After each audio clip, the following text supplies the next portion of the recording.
风。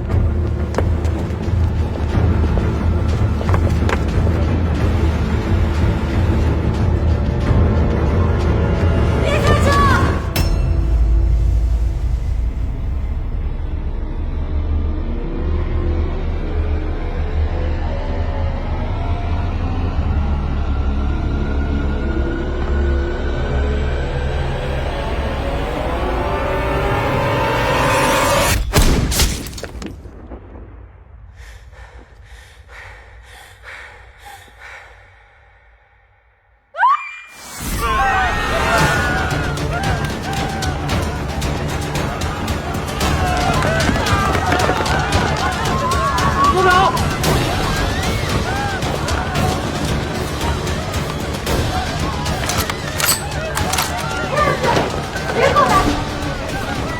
天台，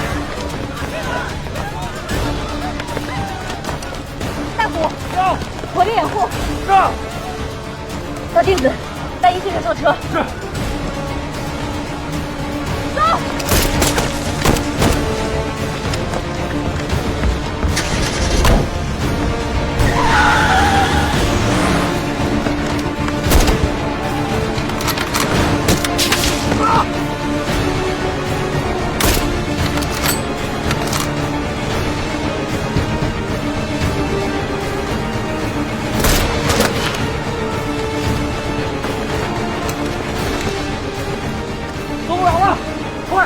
保护一些人进医院。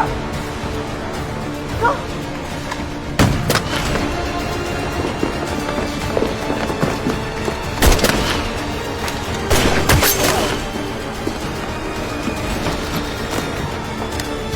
大虎，你们先走，这边俺顶着。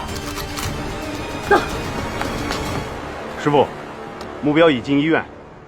告诉他们留在原地堵住他们，剩下的交给我们。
苏教官，你咋来了？尹先生他们人呢？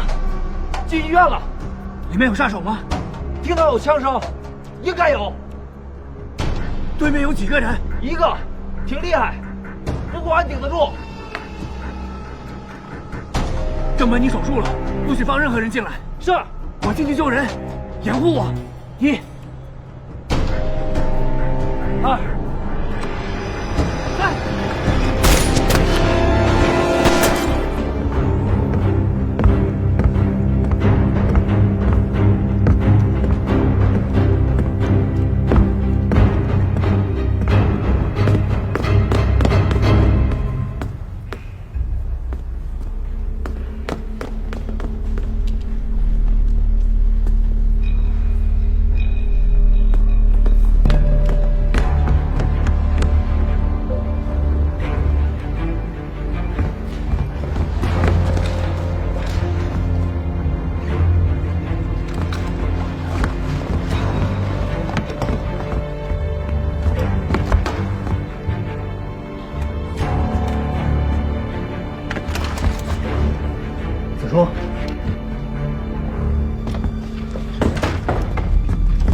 穆美生，快去救尹师兄和欧阳同志，有特务要杀他们。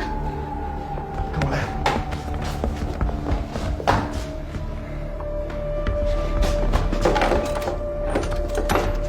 子秋在房间里等我，哪也不许去。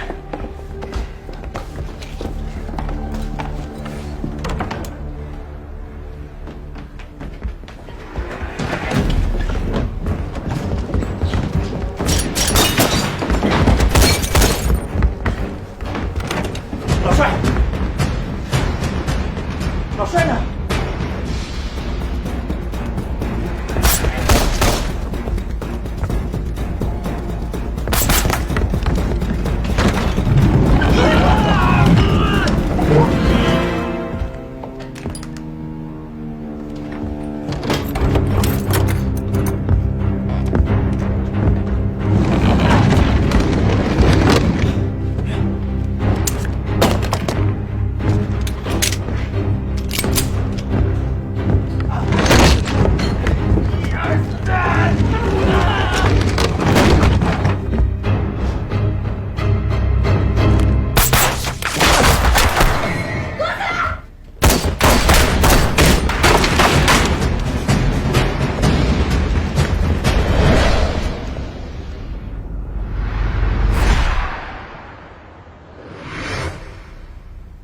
闪开！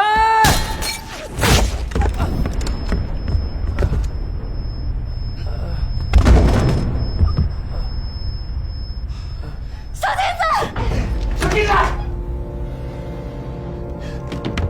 小金子！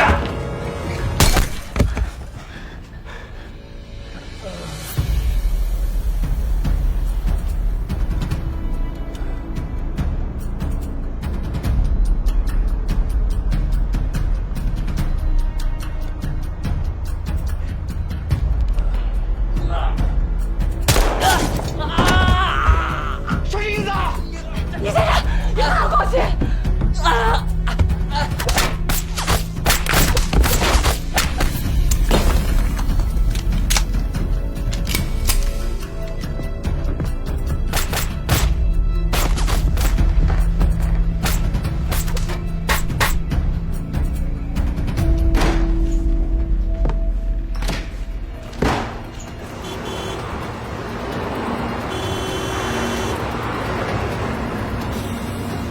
师傅，共党大部队的车已过红湾路，估计再有5分钟就能到达医院。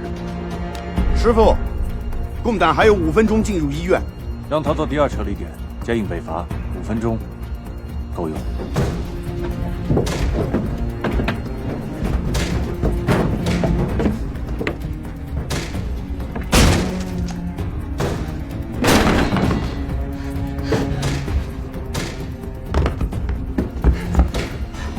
苏长官，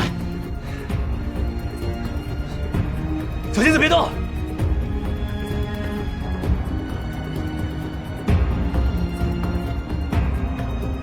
学长，打他脚。是。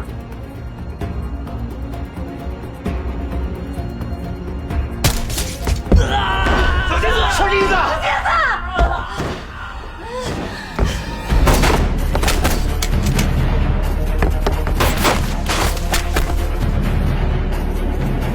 不是，把窗帘给我打掉。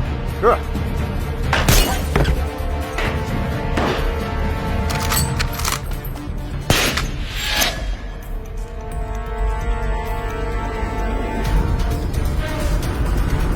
快！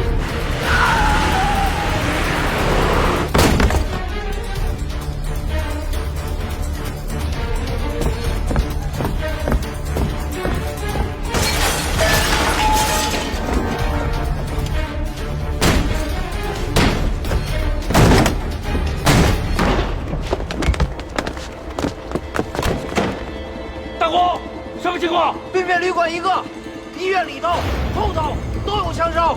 听方向，3楼病房。大公，就在，你们带人包围对面旅馆。是。轿子全一抢来，带人上3楼。是。老三，你们3个跟我走。是。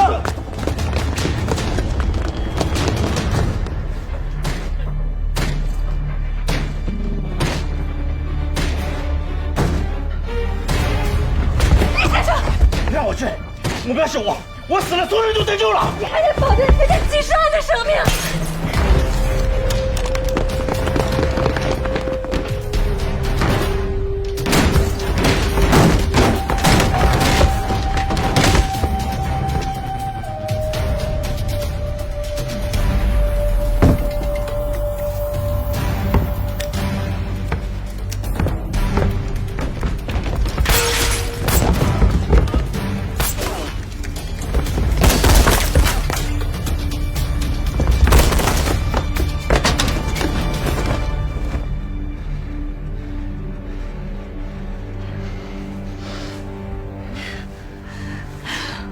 怎么办？我现在不能确定他们的位置。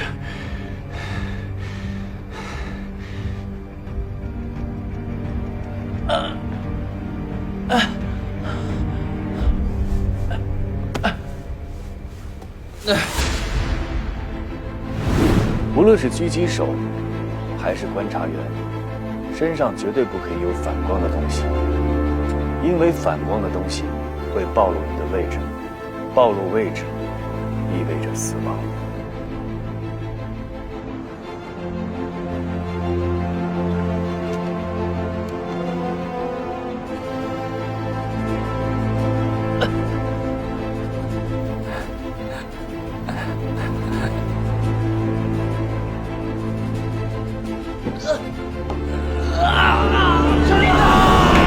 小心子！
苏教官，您相当于救了我一命啊！我向您保证，以后在任何行动中绝对不再把镜子拿出来。多大了？报告，17。好年纪，继续观察吧。是。苏教官，谢谢。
车上不去了，只能找人推，恐怕您得自己爬坡了。快点！动作快，快跟上，快跟上，快点！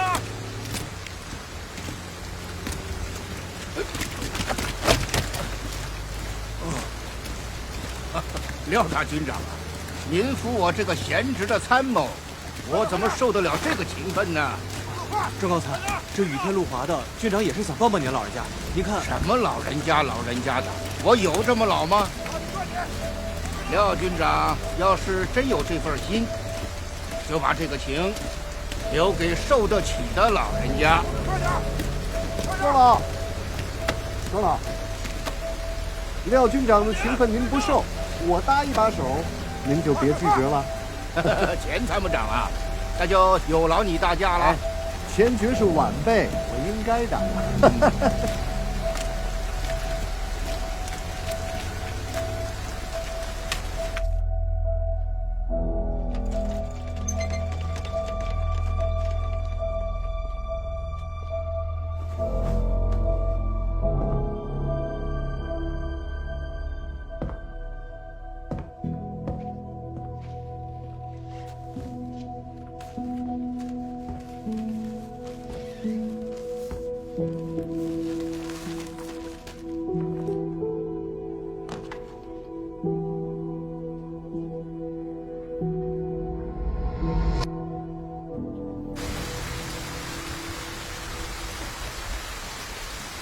哎，庄老，小心点儿。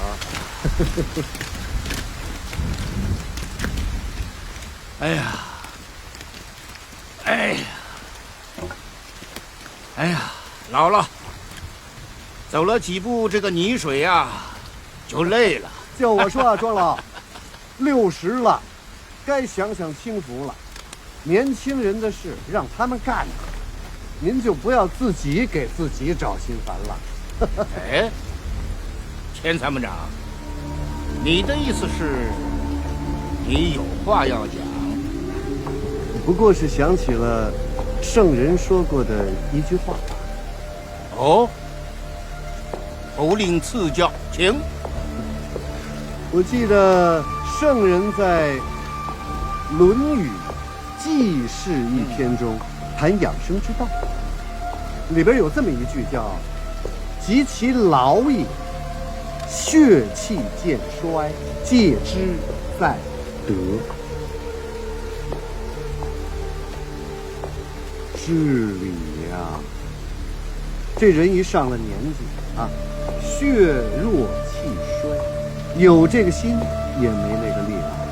如果在这个时候还想着自己当年那个威风八面，还死拉着那1亩3分地儿不撒手，还想干出点大名堂来，怕是要折寿了。当然，我说的不是您啊，庄老，您才60，您且得长命百岁呢。哎呀，抽口烟，抽口烟啊！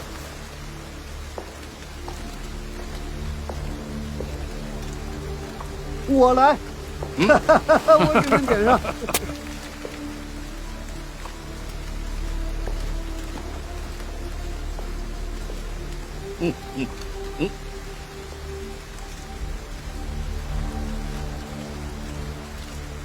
古话说得好啊，锣鼓听声儿，说话听音儿啊。您这话中话里好像是在说，还有像我这种老不死的，早就该去钉上棺材板子，是这个意思吧？不是这意思。哪怕他到了7老80，只要他识大体、懂事理、知进退，那就应该扶入东海，寿终南山。就说眼下，廖军长，他就年富力强，血气方刚，像那些指点江山、建功立业的重担，就应该交给他们这样的党国中流砥柱去担。至于旁的人，不管是庄老您还是更老的老前辈，老都老了呀。如果说还是这样要逞这个强，要操这个心，恐怕除了碍手碍脚，落不下口。钱参谋长，您这是满腹经纶，倒背如流啊！想必你应该知道，您刚才引用的那一句话之前，孔夫子还有另外一句：“哦，以其壮也，血气方刚，戒之在斗。”年轻人嘛，是血气方刚啊，能干也不是假的啊。可是呢，就是比较容易好勇好斗，做事冲动。万一给人当枪使，那可就要吃大亏了啊！我们这种老不死的，说个真格的，看事啊，还是看得比较透彻。不过呢，也就透彻多了那么一丁半点儿。当然了，话也说回来了，有哪个老爹呀，辛苦了大半辈子，挣了1亩3分地儿，怎么容得下别人从自个儿儿子里边坑蒙拐骗去？所以呢，哪怕是留条老狗看家，也能够看家看门，帮着忙，防点贼嘛。哎，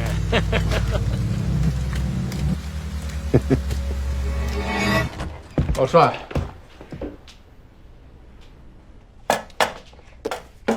我跟你说了多少遍，东西不要乱放置，这个厨房大厅一直要用的，我找了老半天了。是我下回注意。老帅，咱先吃药吧。请稍等。您好，松江电话局。喂，是秦公馆。老帅，谁啊？是殷先生，说找您有要紧的急事儿。我不认识什么姓殷的。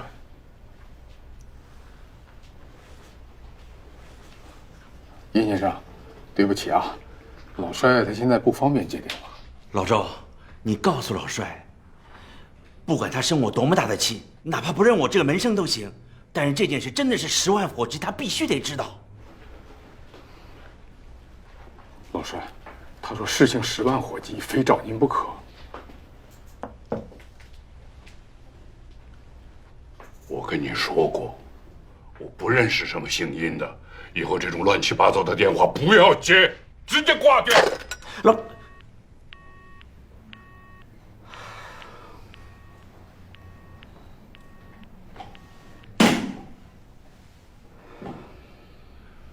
署长。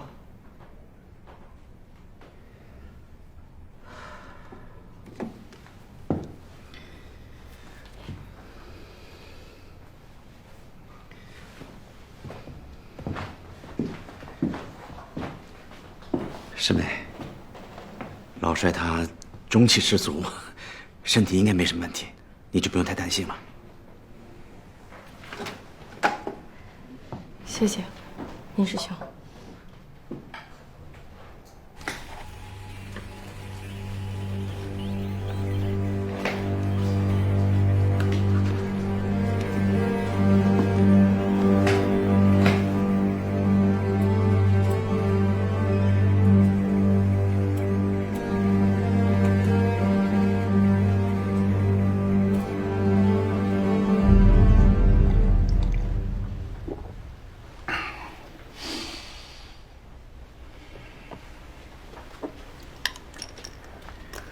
其实殷先生对您也算挺尽心的。解放军打进松江前，要不是他想尽办法，那保密局那帮人还指不定要把您老弄到哪儿去呢。我又没有求他，爱把我弄哪儿去弄哪儿去吧。一把老骨头了，哪儿的黄土不能埋人呐？还有，门口抽着那些共产党的兵干什么呢？就把这当牢房吗？人家也是为了您的安全着想。我不需要，让他们赶紧撤走，少在这儿碍我的眼。人家知道您不准他们保护，所以就站到了大街上。又没进家门。这松江，如今可是共产党的地界，你还能不准人家在自己家的地界上，是不是？以后这个窗帘我拉上。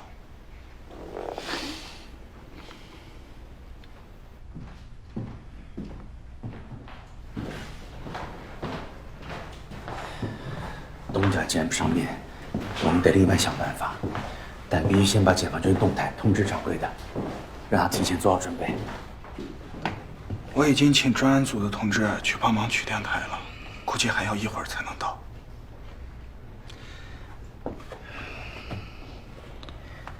你的伤怎么样？没事，署长，一点小伤，接发电报还是能撑得住。那就跟专案组说，这几个小时为了安全，我们就暂时留在医院，至少要等到掌柜的回电再说。殷先生，请不要打开窗帘，会有危险。啊，对不起啊。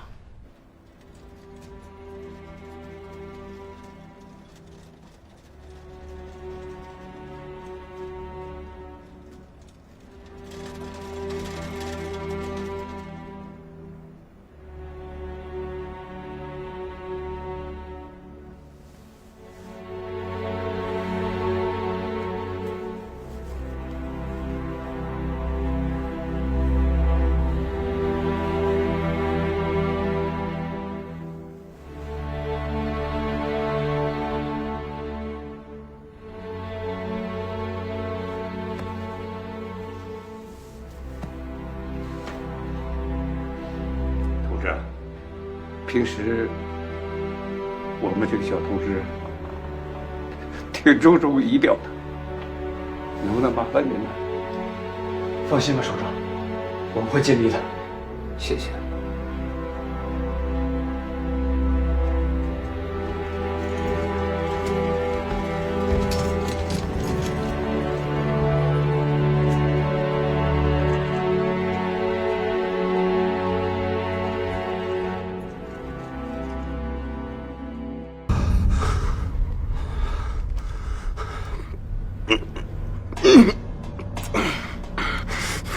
郑鹏，过来帮忙。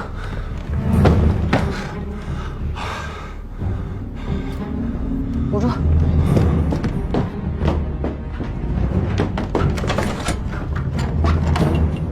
任务还没完成，就那么几只青霉素，得留着救命啊！师傅，和尚的眼睛再不消炎，会感染的。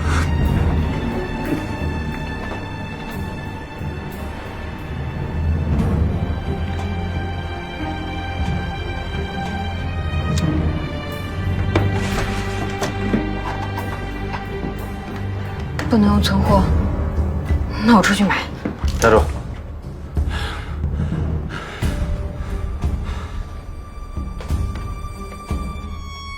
现在能买到消炎药的药店，全都是共党守株待兔的店。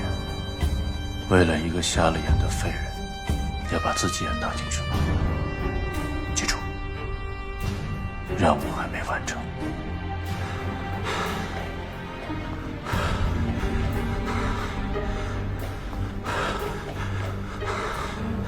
明白了。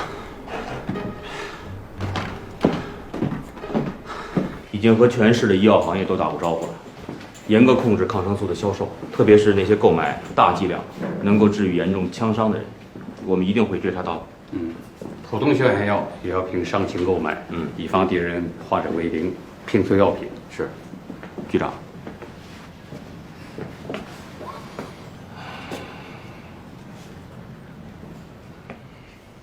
是。什么事儿？说吧。局长，我请求组织上给我严肃的处分，撤销我专案组组长的职务，降为组员。如果不行的话，把我开除出专案组也可以。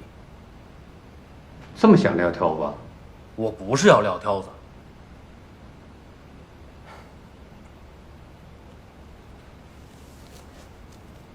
你先看看这个，这个是今天蒋兰从我办公桌上发现的。局长，这次事件责任在我，是我上了敌人的当，判断错误。我不该用常规的侦查手段应对水母组。苏文谦曾是水母组的一员，对水母组的行动方式更了解，他的判断更有参考价值。通过这次的事件，充分证明了苏文谦才是城市反暗杀技术最丰富、能力最强，也是专案组最不可或缺的专家。就在行动前，我还鲁莽地撤了他的职，把他排除在行动之外。从他这份辞呈上看，他对我意见很大。你想想，这个责任，我不担谁来担？所以你就想引咎辞职，为专案组争取留下苏文谦。这可能是现在唯一的办法了。你这请求我明白了，至于你这个组长要不要做下去，不在别人是走是留，是在于你有没有吸取教训的决心。我再给你时间，自己考虑好。是。对了，通讯截获的事儿进展如何？水母组使用的对讲机是移动的，我们现有的技术手段无法截获。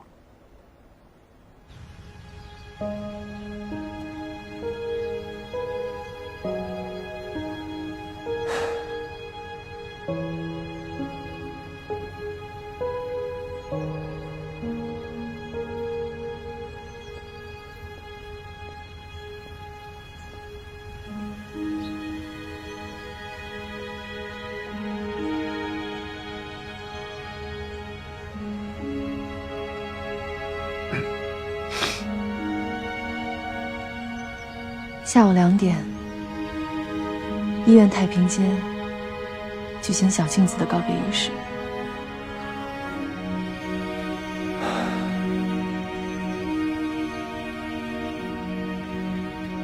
他以前跟我说，他当了大半年的兵，就是想端起枪照张照片，给他母亲寄回去，让全家人都知道他当兵了。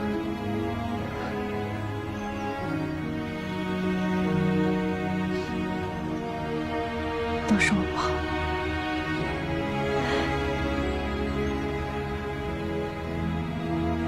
我当时就不应该乱发脾气，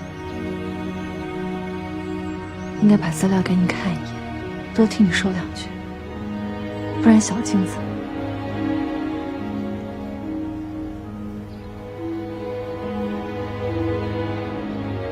对不起，苏教官。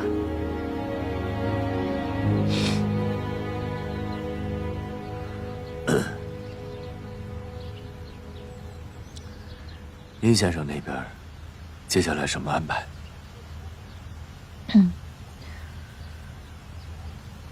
暂时留在医院，等举办完小镜子的告别仪式。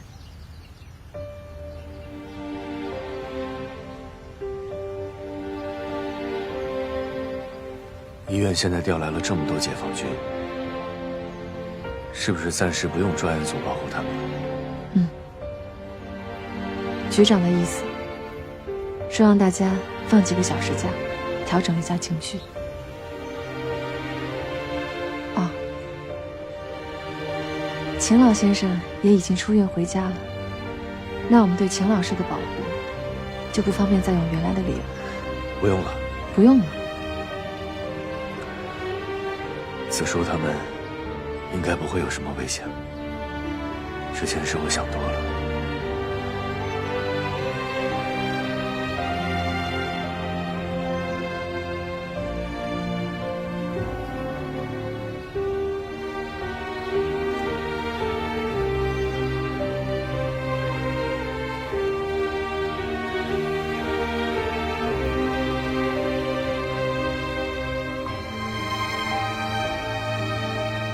刚才你还叫我苏教官，可我这个当教官的1节课都没给大家上过。这样吧，趁这几个小时，我给大家上一课。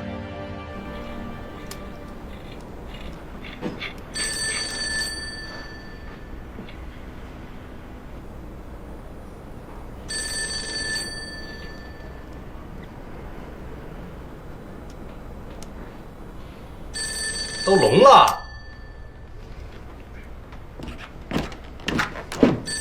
喂，知道了。师傅，好消息，电话局内线通报，11点12分，殷千素往秦家打了一个电话，秦鹤年拒绝接听，直接挂了。太好了，只要殷千素见不着秦鹤年，我们就还有完成任务的机会，师傅。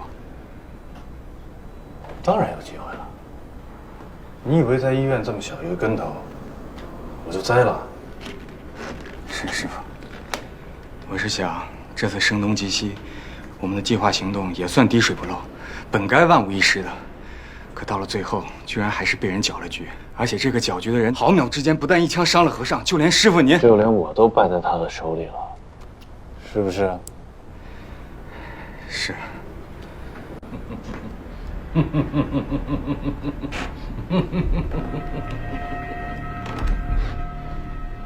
你是不是武侠小说看多了啊？你还真以为这个世界上有可以先伤了和尚，再抢我先手的人啊？我告诉你，我如果要杀那个人，他已经死了9次。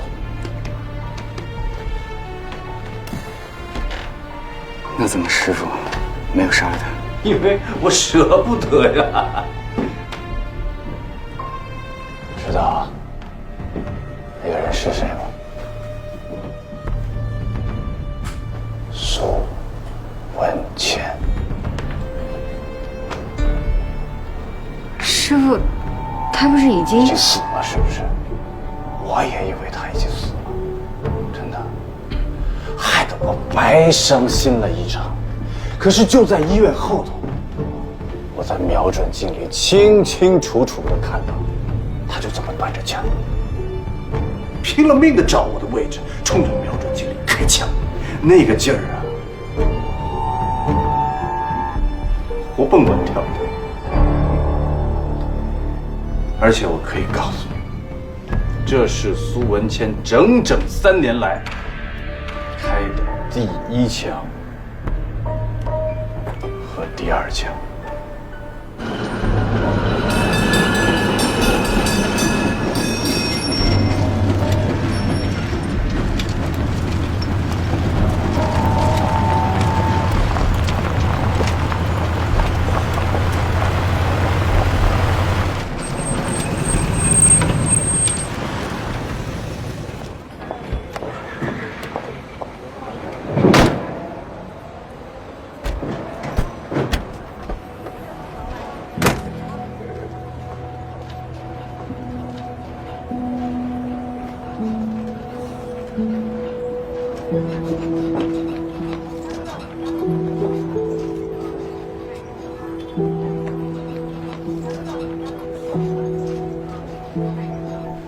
3年前，苏文谦落下了心病，右手开不了枪。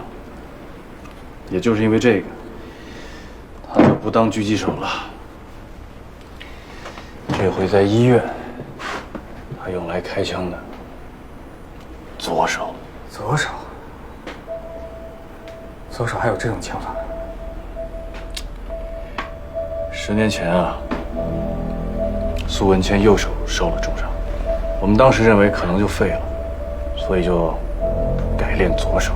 可是没想到他运气好啊，右手不但养好了，左手也练成了。所以后来他闲着没事就经常练左手。那个时候我就天天说他，我说一个枪手，一只手上的功夫都已经是永无止境了，怎么每天会有那么多的闲工夫去练这些猴把戏呢？是不是？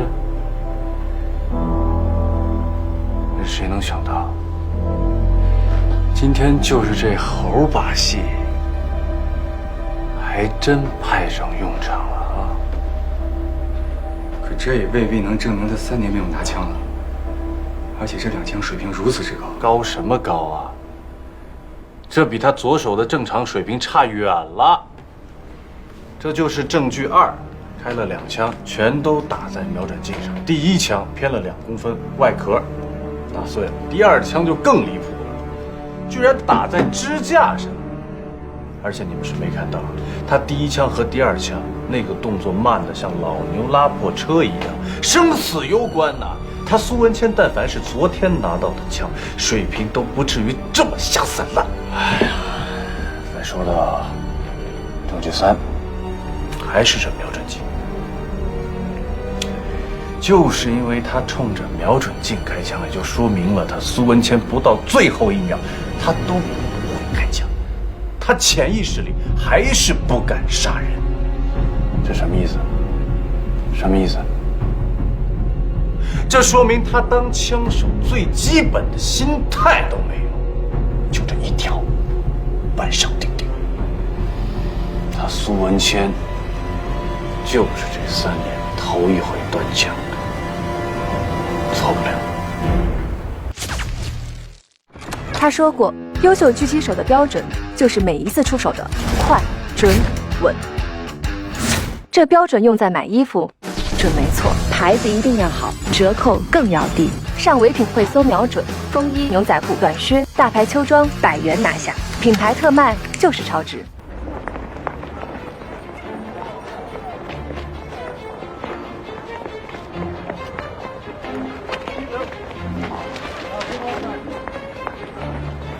3年前，就在我们身处的位置，水母暗杀组实施了一起非常特殊的狙击刺杀。这个案子在外界一直是未解之谜。刚才来的路上，曹组长应该已经把基本的案情给你们介绍过了吧？那好，我们今天的第一课就是请大家分析和破解水母暗杀组的作案手段。最重要的是，要从中找出一个狙击手最应该遵守的准则是什么。现在是11点55分，5分钟的时间观察现场。根据资料，这里就是死者被刺杀的具体位置，对吗？是的。单导分析，子弹是从这个方向过来的。没错。奇了个怪了，那儿明明就是一堵大墙啊！子弹从哪儿变出来的？找。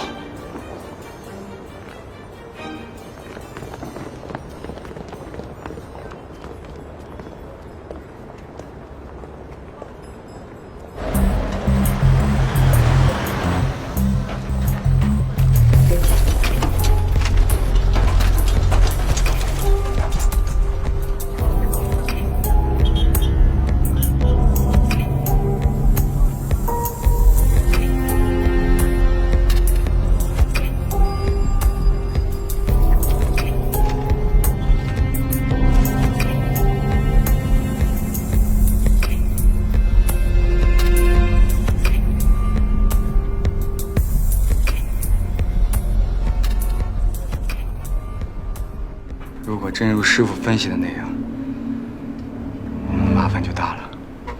为什么？医院刺严之后，共党对殷千素的保卫肯定会更加严密。而现在又多了苏文谦，他可是最了解我们的人。他现在又拿起了枪，和共党一条心来对付我们。任务还怎么完成？不是，你怎么知道他就会重新拿起枪？你怎么知道他就和共党一条心了？他都已经冒死帮共产党救殷千素，朝我们开枪，这难道不能证明吗？医院这2枪，不过是枪口之下被逼无奈，兔子急了还咬人啊，是不是？你要是说因为这个他就可以放下3年的心结，重新拿起枪，我看不会。你要是说因为这个他就能和共党一条心，更是八字没一撇。为什么？因为昨天晚上的障眼法没有被完全识破。苏文谦的话，很可能会发现破绽，识破我们的障眼法。所以至少在今天医院出手之前，要么师叔不肯帮共党，要么共党压根儿不相信师叔，二者必居其一。也许两条都有呢。可他毕竟今天帮了共党的大忙，共党也有可能因为这件事而相信他。这么说来，我们只能希望苏文谦放不下过去的心结，不肯继续拿枪了。一个个没用的废物！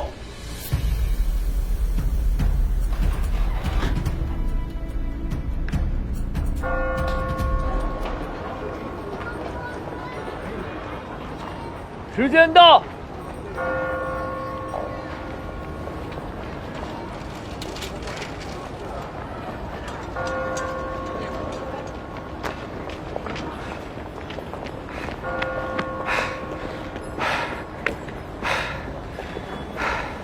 俺没想出来，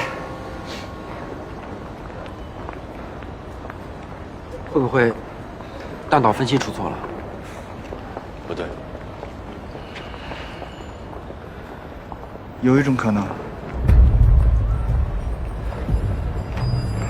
子弹拐弯。怎么拐？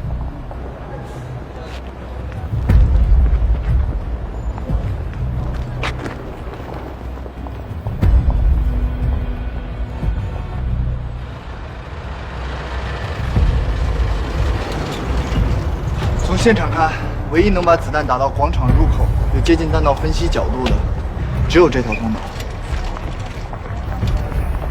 如果枪手从那边射击，子弹到达广场入口后，击中坚硬物体，就有可能发生跳弹，改变射击角度，击中死者。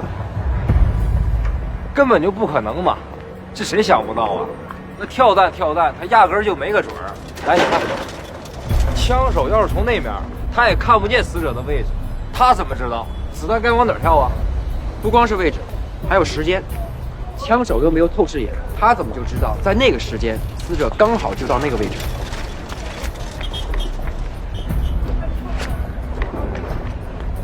我也觉得不可能，看不到目标，怎么瞄准射击啊？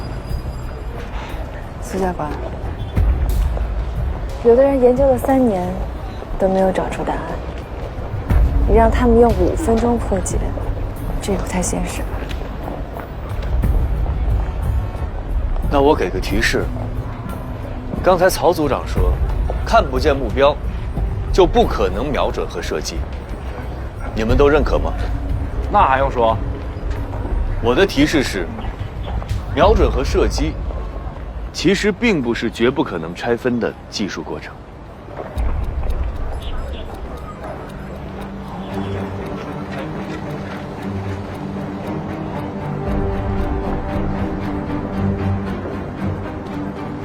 也就是说，一边有人从这边射击，一边有人从广场入口的方向瞄准。那个负责瞄准的人，可以从这里观察到汽车到达的位置和讲台的位置。汽车一停，人一上台，马上计算出子弹需要折射多大角度，然后马上选定条件符合的具体弹着点，发信号给那边的枪手。在枪声响起的时候，负责瞄准的人已经趁乱逃离了，所以子弹的来源方向当然是一堵墙。不可能！如果是这里的话，应该会留下肉眼可见的弹着点，但是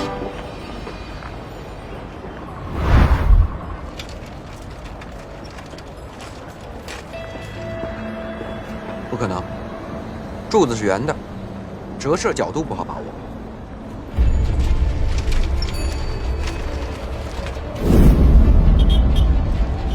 组长，你怎么看？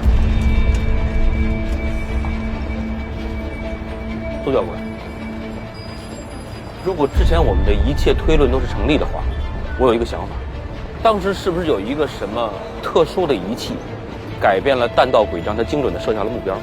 而上面那个已经生锈了的痕迹，就是当初你们安装那个仪器时留下来的。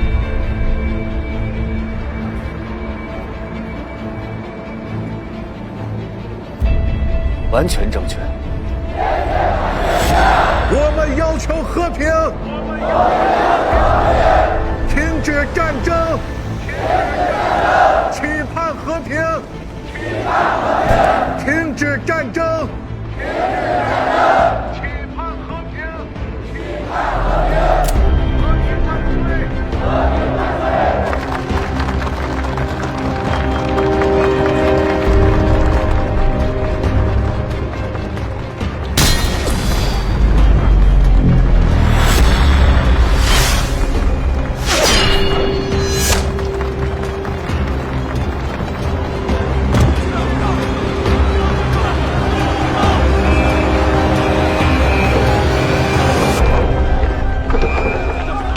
3年前的弹着点，就是你所说的那个位置。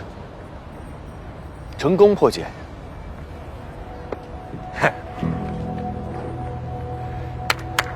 精彩，哈哈！瞄准和狙击拆分开，开了眼。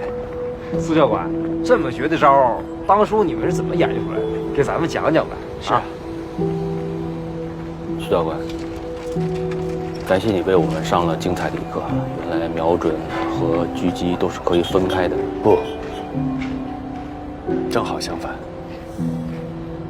这一刻，我不单要你们破解这个案例，更重要的是想告诉你们，瞄准和射击是绝对不可以拆分的。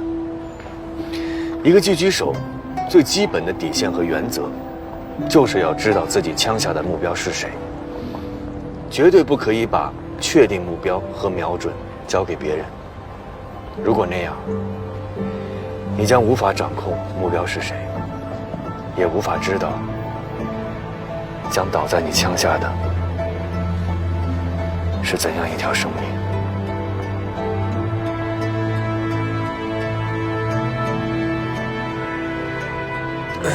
那好吧，苏教官，今天的课就上到这儿吧。老三、大补秀才，你们3个跟我回医院继续完成殷先生的安保工作。欧雅，现在离小镜子的送别仪式还有2个小时的时间，你们不用那么急着回去。走吧。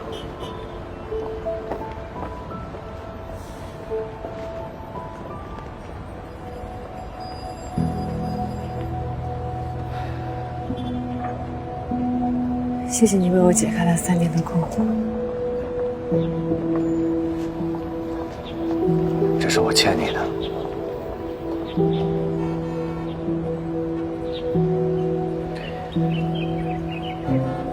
如果还想继续听我说下去，咱们换个地方。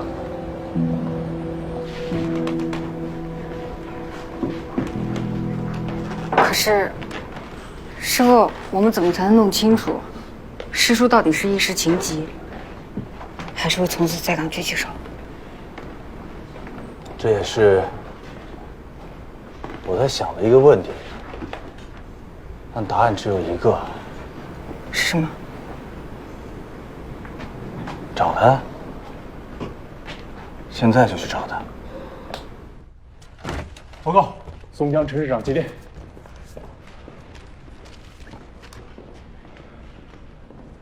情况怎么样？殷千素已经发电，要求唐思远拖延行程。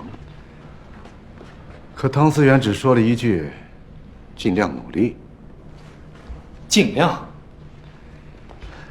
那就是没有十足的把握了。以士兵团的组成情况来看，他这个外来和尚说话，还真未必管用。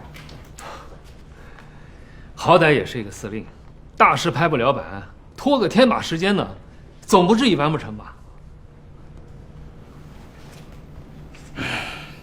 不管怎么说，我们要留好备份。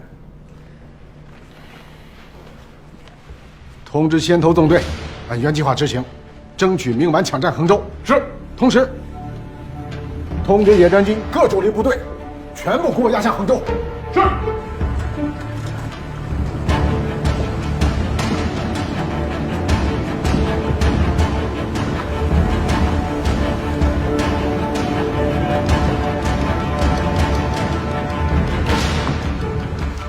司令，长官说还在想办法，还在想办法。之前不是说的好好的吗？拖，我能拖到什么时候去啊？啊！催，给我继续催，今天之内必须给我找到东家。是。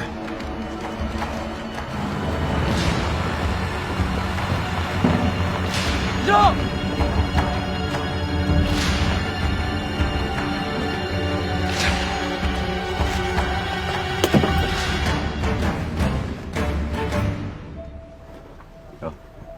现在怎么着？司令，有事吗？哎呀，唐司令，真是日理万机呀！啊，这刚刚落下脚，东西都没收拾好呢，就忙活上了。哎呀，这雨下的实在是太大了，部队走不动啊！你看，好不容易雨停下来了，所以我领部队暂时休整，耽误了行程，总得要跟上头汇报一下，对不对？啊，我说呢，咱们商量好的，抓紧时间尽快通过衡州，这怎么部队就停了呢？哦，是您下的命令。嗯。哎呀，这一路上不是水就是泥，部队消耗很大呀，我总得要体恤一下弟兄们，对不对？可天气预报说未来几天全是大雨，咱不趁着现在雨停了赶路，难道等雨下大了再走吗？天气预报就那么准呐？再说了，你不是也说过吗？共军离衡州还有4、5天路程，耽误1天半天的，应该没什么问题。哎呀，这是我的不是了，我太乐观，我误导了司令。不过现在我接到国防部和华中剿总的联合急电，据空军侦察，共军先头纵队3万人距衡州已剩1天路程，因你部是目前距离衡州最近的部队，着令你立即出发，昼夜兼程，火速救援衡州。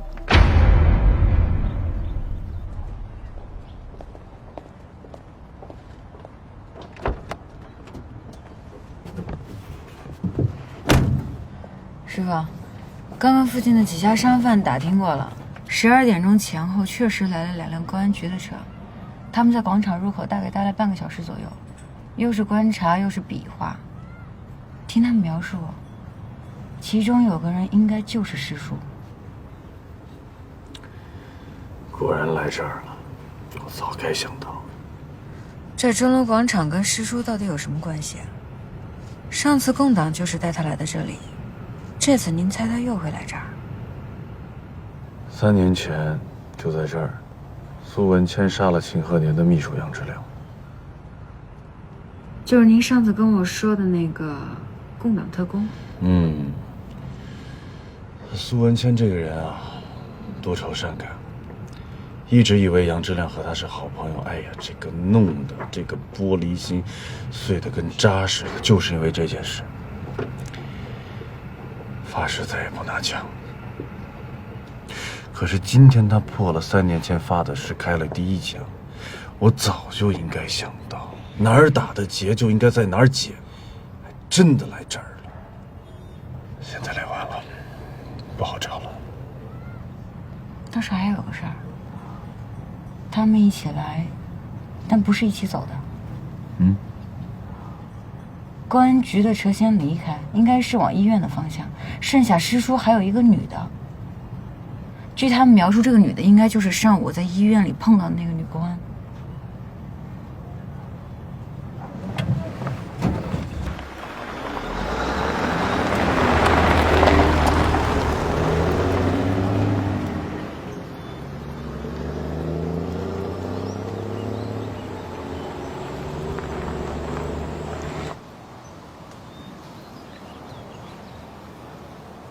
他下葬以后，我只来过一次，来挂上答应送他的木雕小鱼。从那以后这3年，我都没有再敢来过。直到今天以前，我都不敢相信，我会再拿起枪，再次站到这里来面对他。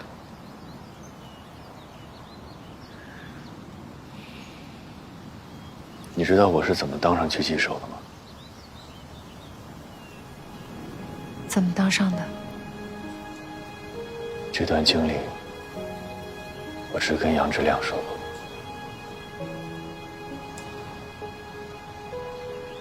我是松江人，我父亲早年留学美国，是中国第1代的美术设计师，所以小时候我家境不错，大家都管我叫苏少爷。我很小就认识池铁城，但是他跟我生活相反，他是个孤儿，就在我们家附近那一带流浪。当时松江的流浪儿很多，受尽欺负。池铁城为了保护自己，跟谁都敢玩命。尤其是我们那一代的富家子弟，有一个是一个，都被他揍过。但除了我，因为我和他都喜欢玩弹弓，而且我弹弓打得跟他一样好。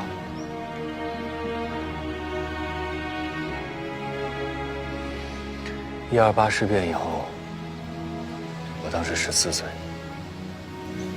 全家人都被日本人杀了，我也成了孤儿。当时我特别想去报仇，池铁城拦住我，说我那个时候去报仇就是送死，我得先有能报仇的能力。他当时拜了个师傅，师傅也算是义父吧。他是赏金杀手，就是拿钱杀人的那种。当时在整个江浙一带，他的价码是最高的，因为他只要收了钱，就绝不会失手。后来他年纪越来越大，也干不动了，就想找接班人。他其实早就注意到我和池铁城的天赋了，借这个机会，他就收我们俩为徒了。所以他是想培养你们当接班人。一开始是这样，但后来就变了。他虽然是个赏金杀手，但是人不坏。他就是个枪迷，但也真心欣赏我们俩的天赋。时间长了，我们在一起相依为命，他就把我们当成儿子来养了。我们也都叫他老爹，他在我们心里也确实跟父亲一样。那后来呢？当时正好国民政府和德国展开了全面的军事合作，老爹费了各种关系，给我们争取到了名额，送我们去德国学习了狙击。我们就学习了1年，我们俩联手就拿了学校的冠军，提前毕业了。那一年正好是1937年，抗战爆发的那一年。回国后不久，池铁城就告诉我，说军统的代理局长发现了他特殊的才能，亲自招募，让他成为锄奸杀手。这是国与国之间的生死大战，涉及的也都是政治、军事最高层面的较量，难度可想而知。池铁城很兴奋，他觉得这才配得上一个狙击手该干的活。但是他又不想跟军统的那些废物配合，就来劝我跟他一起组成一个杀手组合。我天生对政治、对党派没有兴趣，但是抗日是每一个中国人都该尽的义务，于是我就答应了他。以朋友的身份作为他的搭档。这个就是水母组的来历。制铁城比较在意名声，同时也要向军统报功。我对这些无所谓，所以就用他的代号做了暗杀组的名字。然后你也就成为了水母背后隐形的木鱼。38年到39年，我们在南京、松江一带连续刺杀了好几个日伪的重要头目，渐渐也有了名声。就在这个时候，我们水母暗杀组接到了成立以来最艰巨、最有难度的任务。刺杀武藤和白松崎的一战，让你们成为了杀手界的传奇。其实那次刺杀，不只是我们俩完成。如果没有别人的牺牲和帮忙，我们是完成不了这个任务的。这其中就包括杨志良。但是我听说，他只是帮你们接了一个电话。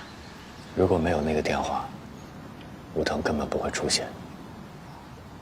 杨志良也是冒着生命的危险，一旦暴露，必死无疑。其实我以前对杨志良的印象就是一个文弱书生，一开始我们找他帮忙，他就犹犹豫豫不肯帮忙。我们都认为他是胆小鬼，但其实后来才知道，他早就是你们共产党的地下党员。是啊，作为地下工作者，配合军统的刺杀行动，他确实没有办法擅自做主，需要汇报得到上级的批准。当时更没有想到，刺杀完成以后，冒着生命危险，把我们从枪林弹雨中救出来的，居然是那个看似胆小的文弱书生。我当时恢复的挺快的，大概1个星期我就醒过来了。每次杨志良来找我，我们都会说说话，从开始的寥寥几句，到后来无话不谈。也就是那个时候，我和他成为了好朋友。就算这右手恢复不了了，你不是还有左手吗？把左手练出来就可以了。哪那么容易？你说过，你天生一双开枪的手，不是一只。既然右手可以百发百中，那左手为什么不行呢？我试试。记住了，你答应我了。当然，右手咱也不能放弃。谁说他一定不能恢复？再来，至少坚持完这一页。来，抓紧，可以吗？开始。狂风，没关系，再来。放轻松，放轻松，放轻松。来，小姐，准备，开始。飘雨的黄昏，黄风无休无止。我望着摇曳的树枝，思索着万物的伟大。非常好，我们再来一首。我们的谈话，佩服我，这怎么可能？我说的是真的。这么跟你说吧，我自己都看不起自己。我从小啊胆子就特别小，别的男孩子都去抓个鸟、捕个蛇什么的，我呢，喜欢的不是花就是草，而且越小越喜欢。你比方，像六叶菊这样的，它小小的一朵，看着打心眼里就喜欢。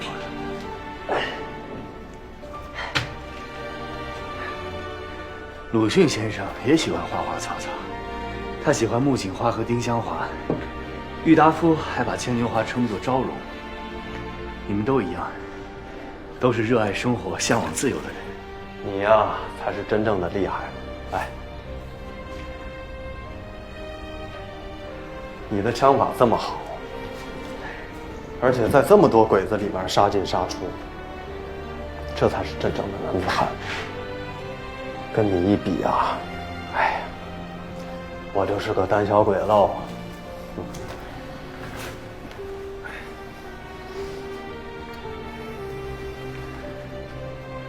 其实以前我真的觉得你挺胆小的，但是，一个胆小的人，敢配合刺杀日本中将吗？会冲进枪林弹雨里救人吗？能一边晕血一边做完整台手术吗？我觉得，为了拯救生命，可以直面自己内心无底黑洞的人，才是真英雄。反过来，和你相比，我倒觉得我是有问题的。你有什么问题？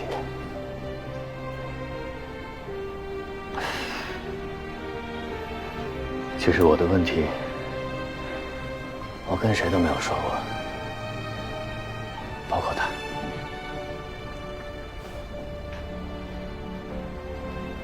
我一直在怀疑我自己。我到底是一个正义的勇士，还是一个只喜欢杀人的魔鬼？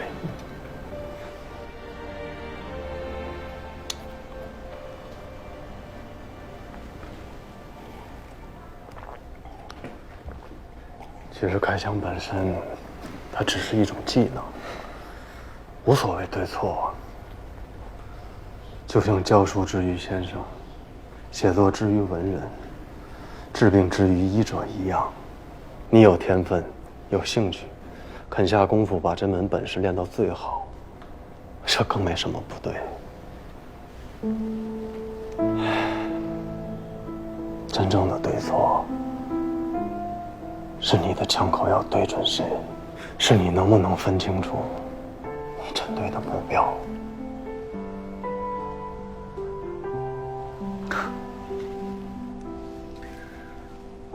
我是个杀手，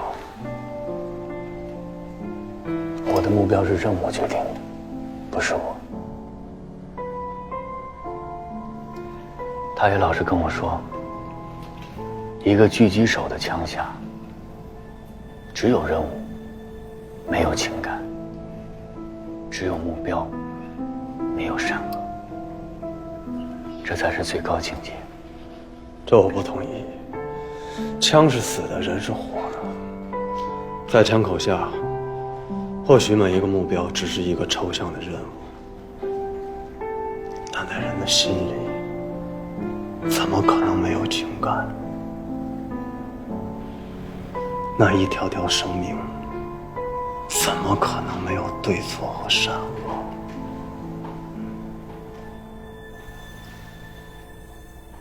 那你说，我该怎么做？不要问目标要除掉谁，但你的心中有善良，有正义，你就能分清目标。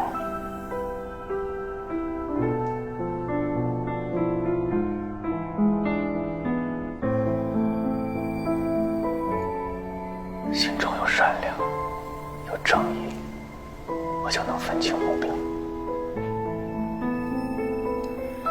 你说的真好。从今以后，我一定会分清我枪下的目标，绝不枉杀任何一个无辜。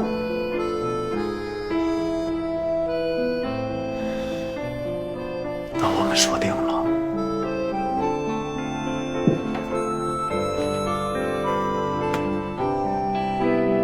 我答应你。从那以后，我就不再一味地听从池铁城的安排。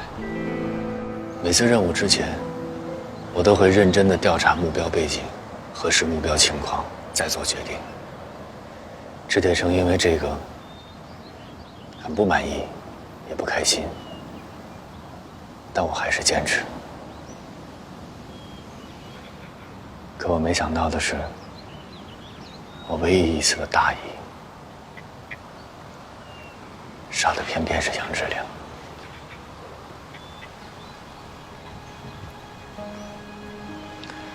1946年，抗战快结束1年了，没有日本鬼子和汉奸可以杀了。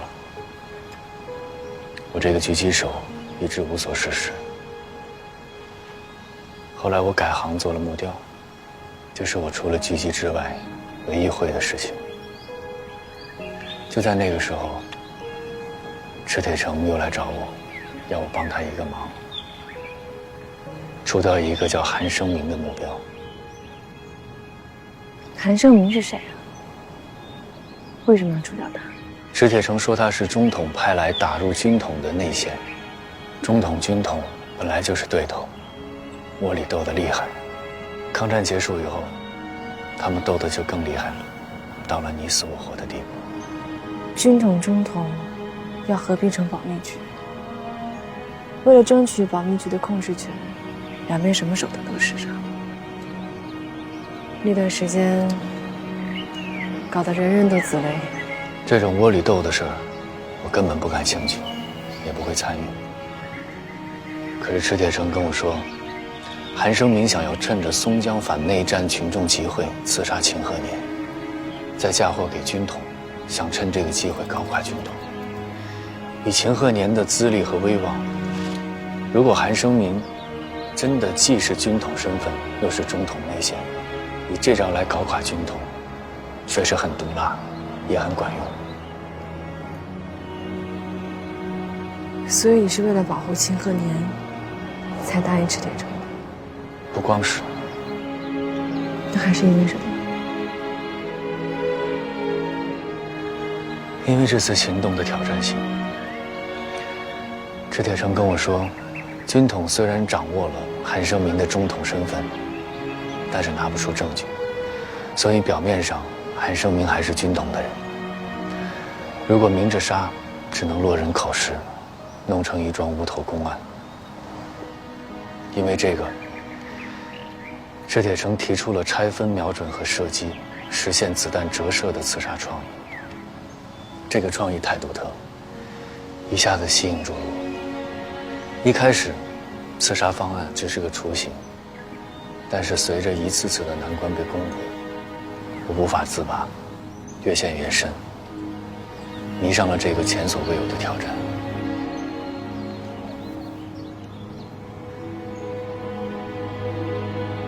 但是我在这个案件的所有资料里面，并没有发现相关韩生明的任何线索。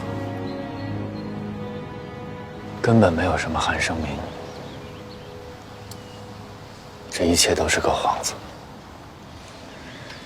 池铁城要杀的就是秦鹤年，他知道我是不会干的，所以才编造了一个不存在的目标。那你就没有去核实这个目标？没有。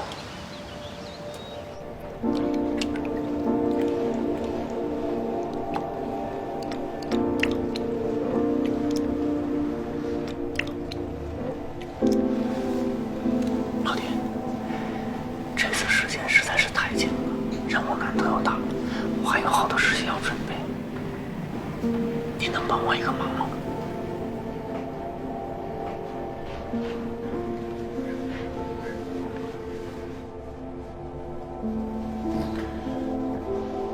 韩生明的情况，我去帮你核实。谢谢老爹。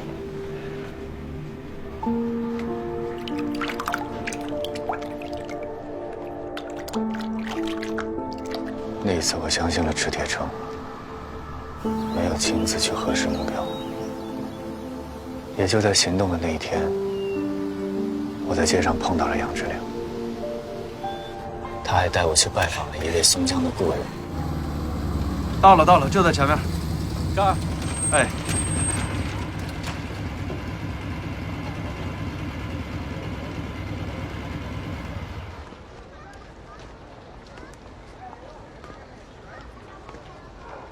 就这里啊？啊，走吧。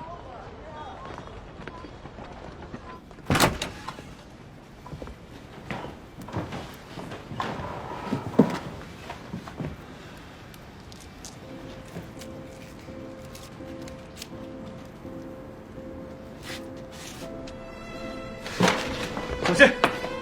我来。谁？请说。小姐，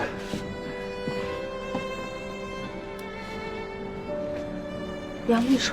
哎，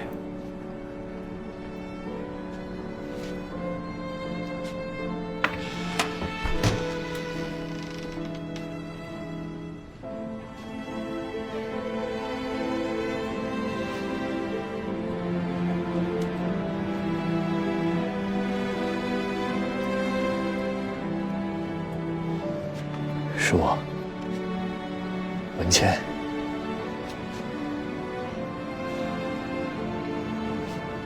然后我们就在一个咖啡厅里聊了很长时间。那个时候，他也知道我是有任务要来松江。刻的真不错，比以前有长进。说不定将来还得靠这手艺混饭吃呢，可不得下点功夫。可你跟子舒说，你和池铁城来松江是有行动。那是他的行动，我就是来帮忙的。哎，你说晚上才能带池铁城去见小雪和子舒，那行动的时间是在下午。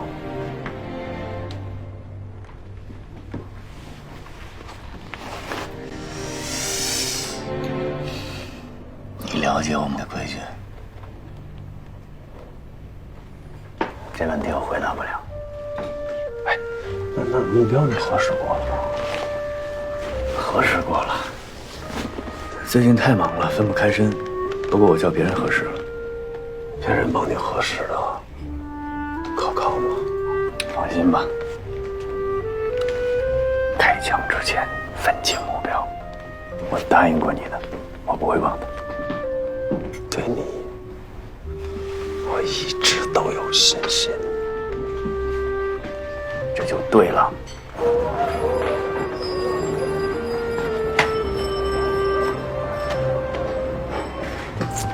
哎，走了。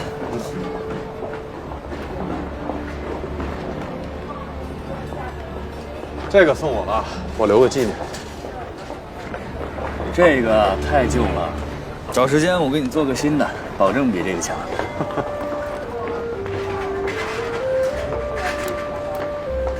苏文谦，记得你答应我的啊。放心吧，保证完成任务。走了。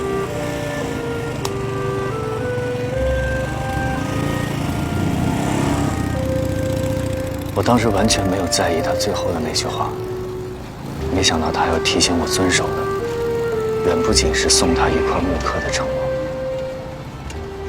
如果我当时说出行动，后来的一切都不会发生，杨志亮也不会在2个小时后死在我的枪口下。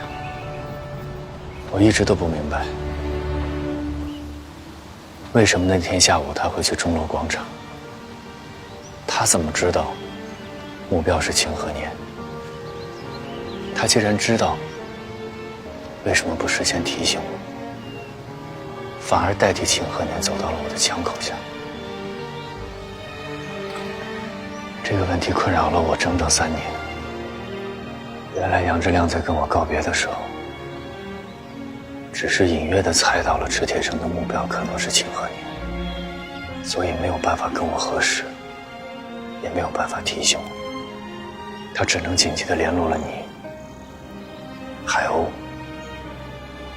也是你帮他查到了这份绝密的刺杀计划，但是你也没有想到，他会代替清河年走到我的枪口下。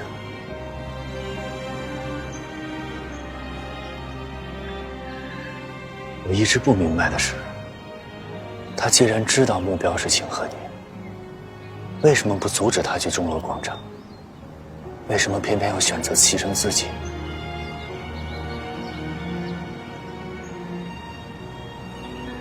我想，是因为他遇见你，因此猜测这场自杀纯属巧合。如果他告诉秦鹤年，这次是可以躲过去，可是，一场没有完成的自杀，是不会有人相信的，更不会引起社会舆论的关注。而水母组肯定会再次行刺，下一次就没有这个运气了。秦鹤年肯定也躲不过去，所以他才决定用自己的生命去向这个社会证明，确实有谋杀秦鹤年的阴谋。而这样，保密局也就不敢再对秦鹤年下手。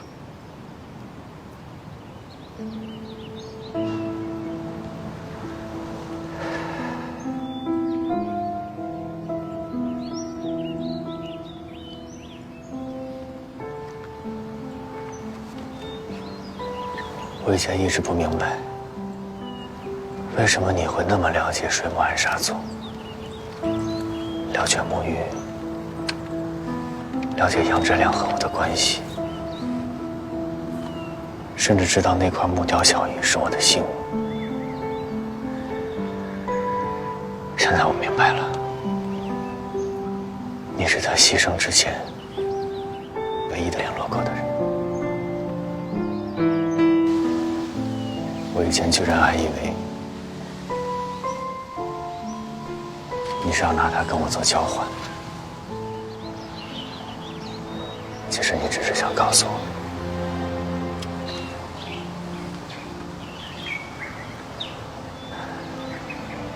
他知道走到我的枪口下，还相信我是个好人。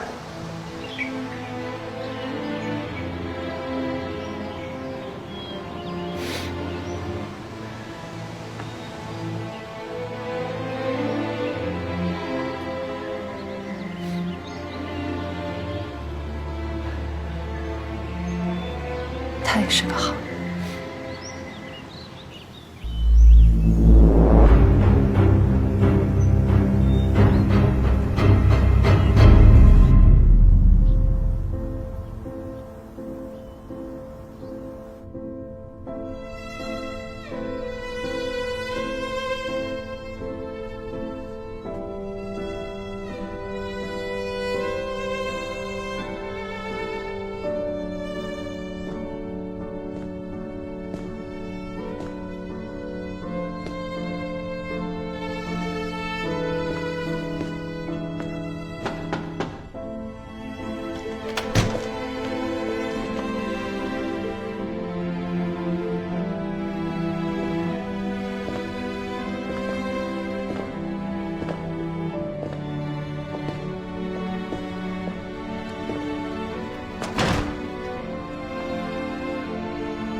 报告组长，专案组反暗杀教官苏文谦请求复职。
全体都有。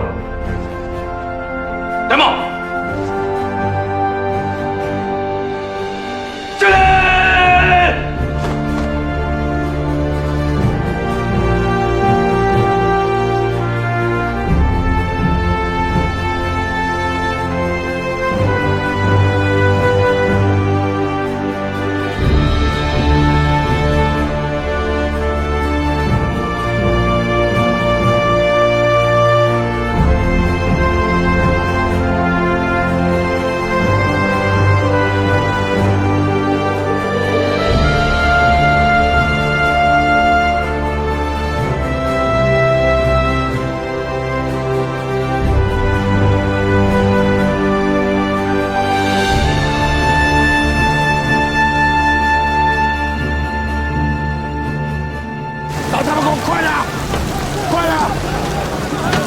都他妈给我起来！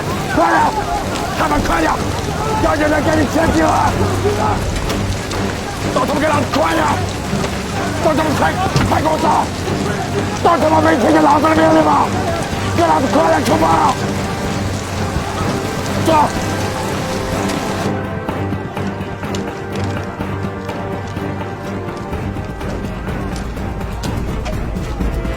司令。都给我出去！是。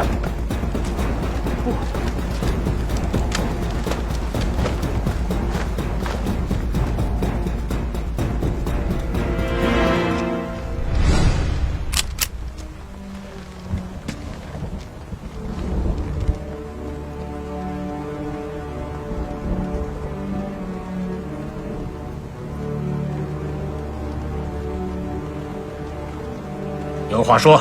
有屁放！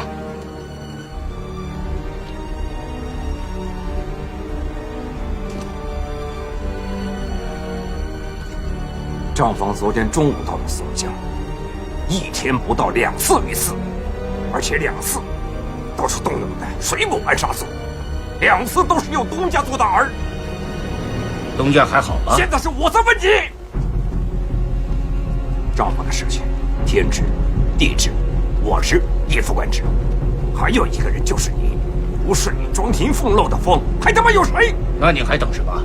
动手啊！我要你跟我说实话。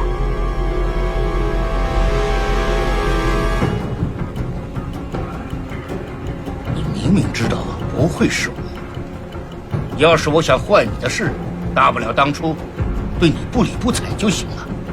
犯不上给你出主意，让你去找东家，搭好了桥，再来拆你的板，我有必要吗？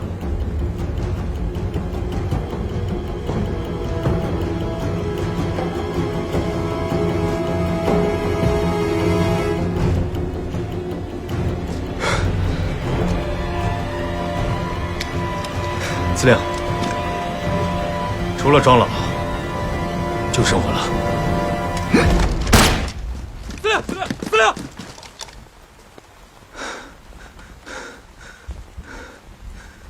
没事，都出去，是。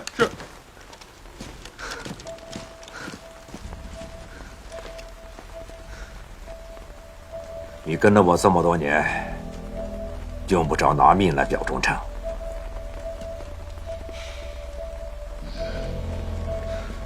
我着急的想知道，东家到底怎么样了？东家只是用来做饵，保密局是冲着账房去的。不过2次都失手了。司令，要不然真是巧合。毕竟账房刚投工，这杀一儆百也在情理之中啊。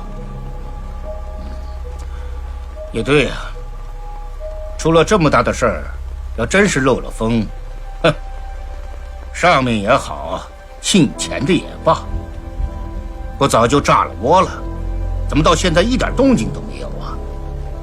唉，谁说一点动静都没有？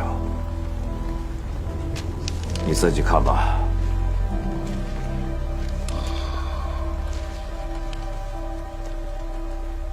马上天就要塌下来了。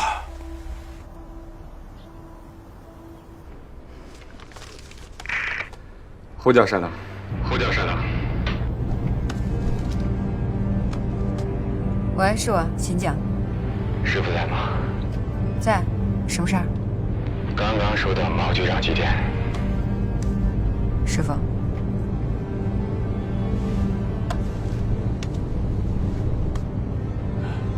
说，园丁，防虫工作为何一再失败？王自省。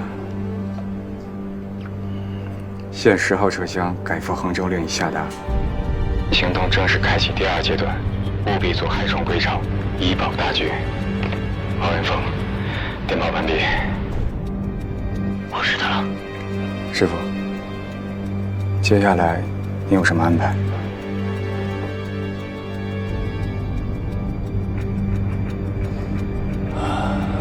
让郑鹏、冷桥去盯着共等专案组，他们在医院待不了多久，重点盯那个在医院看到的女公安。有任何问题，马上汇报。是。那我呢？知道莱恩斯芯片公司吗？知道，瑞士开的，全松江最好的光学镜片公司。今天下午，共党专案组会派人去这家公司预约最好的光学师傅，上门调试步枪瞄准镜。你去把这个预约的详细信息查出来。是。泰勒西电房。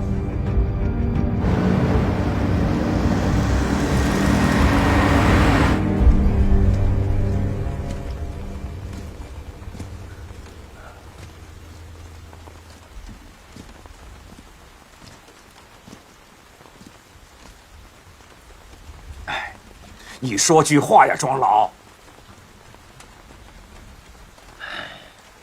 你要我说什么呢？打从南撤起，我就一直很担心老蒋这个驱狼吞虎的计策。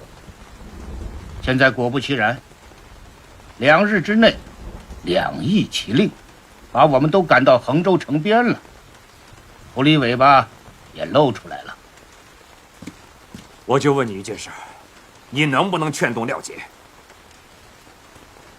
你要我劝什么？劝什么？我只是一个空头司令，我能挡得住这份军令吗？啊！现在，除非廖杰站到我这边来，你去找廖杰，只要他点个头，我马上就可以召开作战会议。在会上，我会提出，现在救援衡州的时机不成熟。只要他带头表个态，支持我，违抗军令的责任我来担，总可以了吧？唐司令，我的话他要是肯听，咱们就不用那么费事了。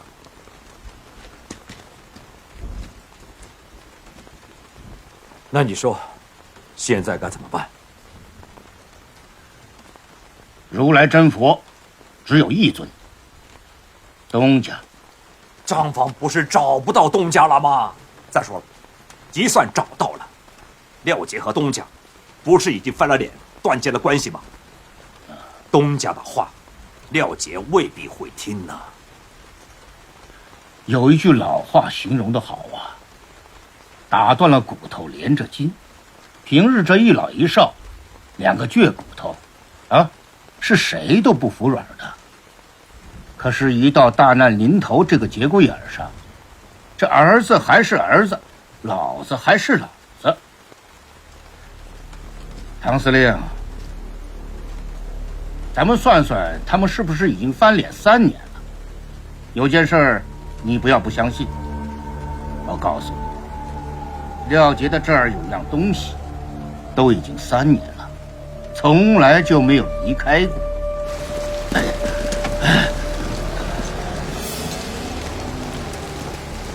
哎呦，廖大军长啊，你扶我这个闲职参谋，我怎么受得起呀？啊！这么说，也只有等账房找到东家了。没错，想让这个愣头青违抗军令，除此之外没有任何其他的办法。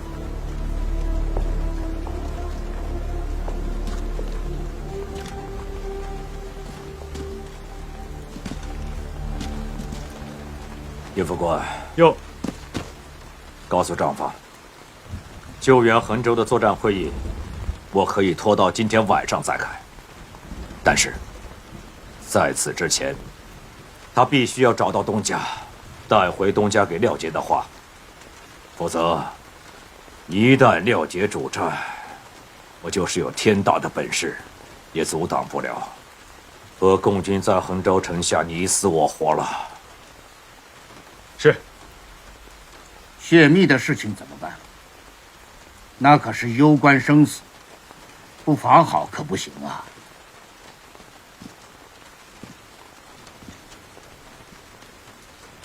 你去找76师的邓师长，就说是我说的，叫他借一部电台，以后这一部就不要用了。是，我这就去。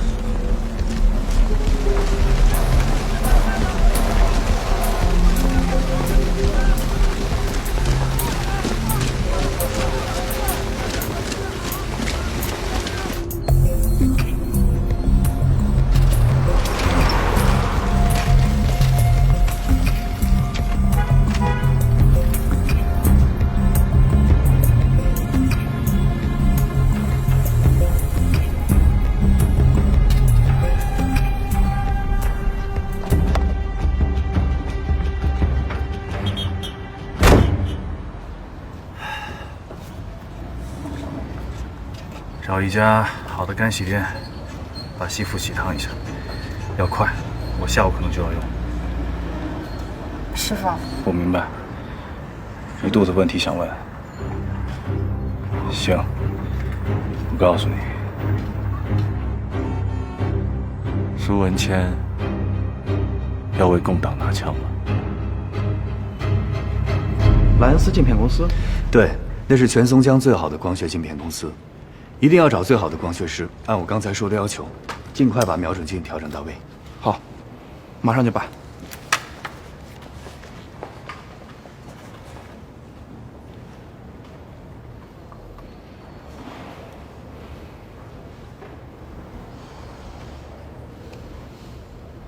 欢迎回归。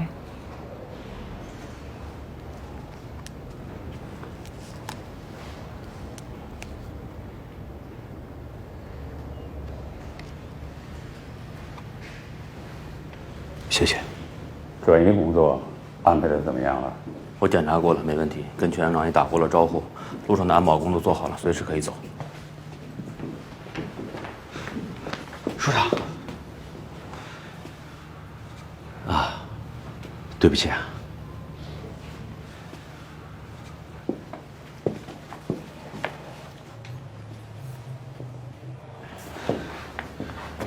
正规剂量刚刚收到的。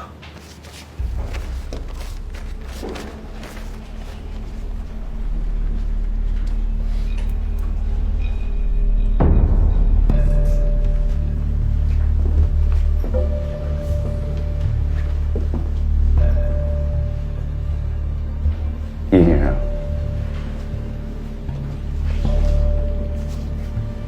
我要马上降温市场，现在。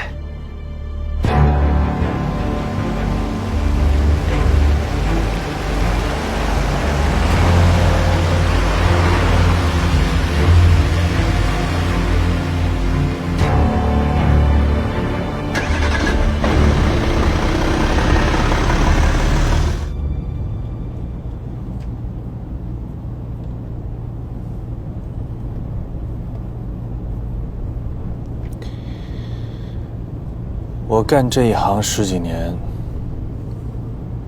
只有一次失手了。3年前刺杀秦鹤年，是因为秦鹤年的秘书居然提前得到了消息，替他死了。事后我去追查，我发现唯一可能泄密的地方，就是当时局里电讯处的一个女电信员。他偷看到了只有局长级别才能看到的一份绝密暗杀计划，并且给秦家打了电话。如果秦鹤年的秘书是共党，那这个电讯员就是他的下线。这个女的知道自己会暴露，在行动之后就消失得无影无踪。我也是事后看了她当晚的照片。知道她是谁吗？您是说，和师叔在一起的那个女的就是？一开始我也觉得巧啊。可是苏文谦他开了枪，破了自己3年前的誓言，然后去了趟钟楼和共产党解释案情，我觉得顺理成章。可是他解释完案情，为什么要突然和这个女的单独离开了？原因只有一个，说明这个女人和当年的案件有着直接的关系。所以您是说，她就是当年那个电讯员？对。可这跟师叔要为共党拿枪又有什么关系？你怎么还不明白苏文谦什么性格？优柔寡断的，你跟他讲道理是说不通的。你要在他的面前，现在你摆一个他的债主，他就会觉得哎呀，心里愧疚啊，觉得自己8辈子都还不清。而那个女人苏文谦一定是欠了他的私债，要还给他。这么说来，师叔还是个挺重感情的人。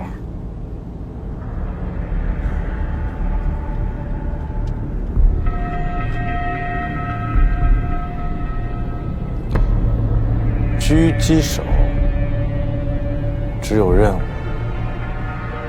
没有感情。是。那镜片公司又是？一般的狙击手呢，都习惯用普通的瞄准镜，可是苏文谦他习惯把瞄准镜改成4.5倍。他既然要拿枪，他就要去找光学专家改装他的瞄准镜。哦，对了，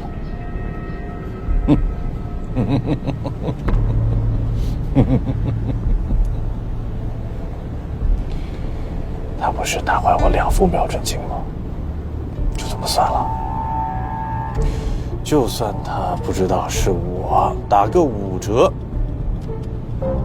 也得还我1半吧。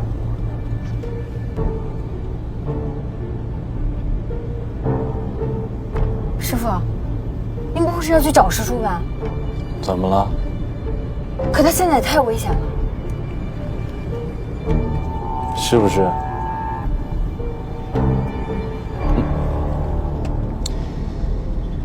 我不跟他当面锣对面鼓，难道我眼睁睁地看着他苏文谦去投共了？他才跟共党在一起搅和多长时间？我呢，10多年搭档，